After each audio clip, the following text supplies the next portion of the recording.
Hello there, friends. Welcome back to another episode of Generation Films. My name is Alan. History is told most vividly to us not by newspapers or lectures in class, but by the silver screen. When I think about the American Revolutionary War, I mainly drift towards movies like The Patriot or TV shows like Turn. Furthermore, whatever country you're living in will probably also determine what point of view of history you're going to be seeing. As an American, we see D-Day from the beach and Nam from the choppers. Occasionally, we'll get treated with some foreign perspectives here as well, like the Russian side of the Battle of Stalingrad, although to us all foreigners are just people with British accents. When the one with a rifle gets killed, the one who is following picks up the rifle and shoots! There are also certain ancient cultures and peoples that we approve as culturally aligned to our own belief systems, and they also are portrayed as heroes, like the Spartans versus the Persians, the Romans versus the barbarians, the Crusaders versus the Saracens, and of course the Marines versus the degenerate blue monkeys from Pandora.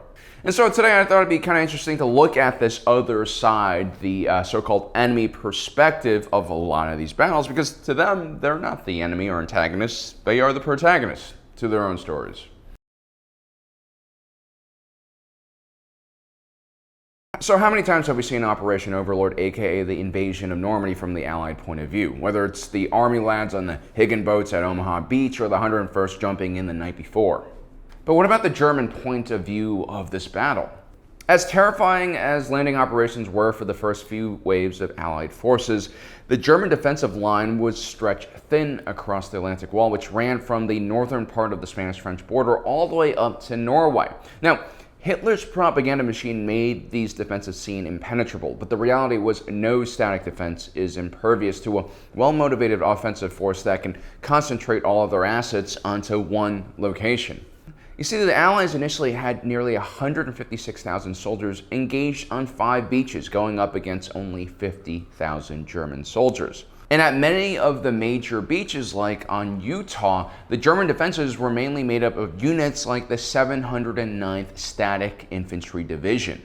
You've probably never heard of such a unit designation before, and that's because generally this term is not very common in modern warfare. You see, Nazi Germany had overstretched their capabilities, manpower, and resources by opening up a second front in Europe. Prior to doing this, they had been doing very well, especially in the early years of the war. Taking out France, which had the largest and most well-equipped military in the world, in just a few months shocked the international community. But ultimately, Nazi Germany was just one small country facing a growing coalition of many countries from all across the world. The 709th Static Infantry Division was raised in May 1941, months before Hitler foolishly attacked the neutral Soviet Union, creating that unnecessary second front in Europe. The Static Infantry Division was probably one of the more piss-poor infantry units that you could make. These were conscripts who were trained to fight in a fortified position. They were not trained to be mobile or conduct offensive operations or use mechanized transportation. The officers in these units were generally older, retired military veterans or individuals who had been wounded fighting on the front. And the rank and file soldiers were made up of a lot of prisoners of war, mainly Soviet prisoners of war. But ultimately, the massive waves of Allied soldiers storming the beach, supported by Allied naval and air assets, along with the brave actions of the 101st Airborne securing the causeways behind the Atlantic Wall, made all of their efforts futile. Amongst those captured after the battle was an Asian soldier by the name of Yang Kyo-jong. American soldiers initially thought he was an Imperial Japanese soldier, but it turns out that Yang and several other Asians found in German uniforms were actually Korean. Korea had been occupied by the Imperial Japanese Army in the early 20th century, and so Yang was conscripted into the Kwantung Army, which was stationed in Manchuria and most famously fought against the Soviets. During the Battle of Kalikingo, he was captured and thrown into a gulag labor camp. Then in 1942, along with other Koreans, Yang was sent to the Eastern Front. There, he was captured during the Third Battle of Kharkov by German forces and finally sent to Normandy. He would surrender to paratroopers from the 101st around D-Day. And so, as you can see, the Axis side of the Battle of D-Day was also full of a lot of chaos and desperation. Before we continue, today's episode is brought to you by NordVPN. While it's always a good idea to look at your opponent or enemy's perspective, it's also a pretty good idea to hide your identity before you carry out such an investigation. That way, things can be kept simpatico. NordVPN protects your identity anytime you go online. All of your activity is rerouted through one of their servers across the world. This has the added benefit of getting around censorship and also regionally locked content on streaming websites like Netflix. It can also help you watch sports games that otherwise would be blacked out, which I know all about because I'm a 49ers fan on the East Coast. Anyway, if you buy NordVPN, you can use their app on 6 different devices. Also, there's a 30-day money-back guarantee. So check out our description down below for more information and use our promo code GenerationFilms. You'll get 73% off of a 2-year plan plus 4 months for free. Pearl Harbor is known as one of the worst military tragedies in American history. The sneak attack by the Japanese forces is oftentimes portrayed from the point of view of Americans, more specifically Ben Affleck and Josh Hartnett. The movie Pearl Harbor portrays the Imperial Japanese military in a dominating position. The Japanese have complete air superiority and several prize battleships in the U.S. Pacific Fleet are set ablaze in short order. But the film Tora Tora Tora shows us a very different reality from the Imperial Japanese side. Sure, you have gun-ho, nationalistic, and crazy Japanese officers who want nothing more than war and revenge over Americans' economic embargoes.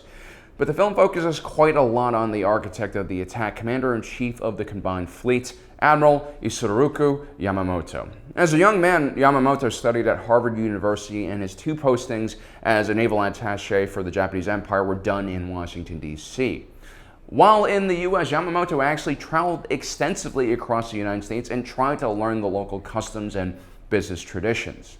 It was said that Yamamoto was opposed to the war against the United States, perhaps because of his prior connections to the country, but he was selected as the reluctant commander of the Pearl Harbor operations anyway.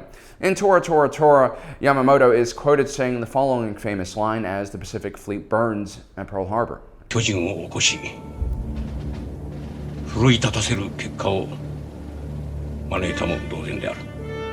This line was actually lifted from Yamamoto's personal journal, so it's unknown if he actually said it out loud, but it's a very interesting perspective and prediction on how the war would go.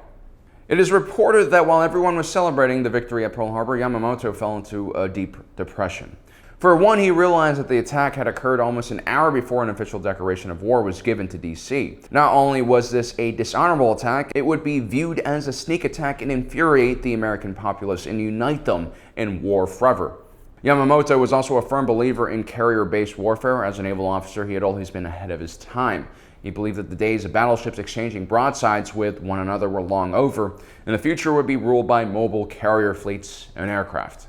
While several American battleships were destroyed in the attack, the 3 carriers in the Pacific Fleet were all not present during the Pearl Harbor attack. This included the Enterprise, Lexington, and also the Saratoga. As Yamamoto predicted, these carriers would form the backbone of the American Pacific Fleet and eventually play a huge role in defeating Japan in the Pacific.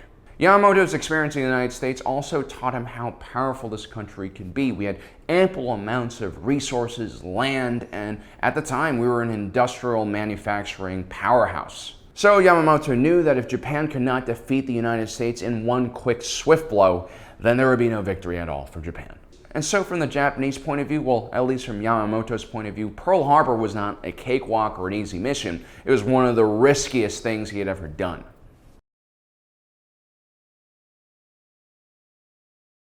Full disclosure, the following film, Heaven and Earth, which is what we're going to be talking about next, was directed by Oliver Stone.